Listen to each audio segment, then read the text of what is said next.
আসসালামু আলাইকুম। নতুন একটি রেসিপি নিয়ে তোমাদের মাঝে হাজির হয়েছি। আজকে তৈরি করে দেখাবো টক মিষ্টি ম্যাঙ্গো জ্যাম রেসিপি। তো প্রথমে একটি আম পিলার দিয়ে খোসা ছাড়িয়ে নিচ্ছি।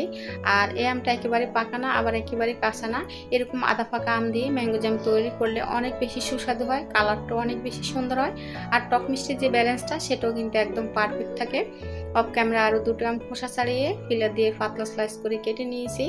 আর অফ ক্যামেরা একটি পাত্রে 2 কাপ পরিমাণে পানি ফুটিয়ে নিয়েছি। এখন এই ফুটন্ত গরম পানিতে আমের স্লাইসগুলো দিয়ে দিচ্ছি। ঢাকা দিয়ে 2-3টা বলক উঠিয়ে নিয়েছি। 2-3টা বলক উঠানোর পরে এখন আমি একটি স্ট্রেনারে করে এই আমের পাল্পগুলো ছেঁকে নেব। এখানে শুধুমাত্র আম থেকে যে জুসটা বের হবে সেটাই আমি ব্যবহার করব। তো জুসটা আমি মেপে নিচ্ছি। 1 কাপ থেকে আর একটু বেশি হয়েছে জুসের পরিমাণটা। তো একই কাপে করে আমি একদম উঁচু করে 1 কাপ চিনি দিয়েছি। এখন অনবরত নেড়ে নেব। চিনিটা গলে গেছে আর আমের যে জুসটা সেটাও কিন্তু ফুটে উঠেছে। এখানে দেখো কালারটা কিন্তু আসা আরম্ভ করেছে। কালারটা খুবই সুন্দর এসে গেছে, কিন্তু স্বচ্ছ হয়ে গেছে কালারটা। আমি এখানে কোনো ফুড কালার ব্যবহার করিনি, তোমরা চাইলে ইয়েলো বা গ্রিন ফুড কালার ব্যবহার করতে পারো। আমি একদম ন্যাচারাল কালারেই ম্যাঙ্গো জ্যামটা তৈরি করছি।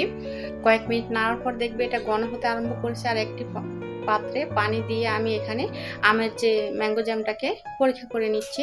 যখন দেখবে হাত দিয়ে দলা করলে দলা পেকে যায়, তখন ম্যাঙ্গো জ্যামটা পারফেক্টভাবে হয়ে গেছে। এবারে ঢেলে নিচ্ছি, ঠান্ডা হওয়ার জন্য অপেক্ষা করছি। দেখো কালারটা কত সুন্দর হয়েছে আর ম্যাঙ্গো জ্যামটা একদম পারফেক্ট হয়েছে। এবারে পাউরুটি স্লাইসে আমি ম্যাঙ্গো জ্যাম দিয়ে পরিবেশন করে দেখিয়ে দিচ্ছি কতটা লোভনীয় আর সুস্বাদু হয়েছে, মাশাআল্লাহ।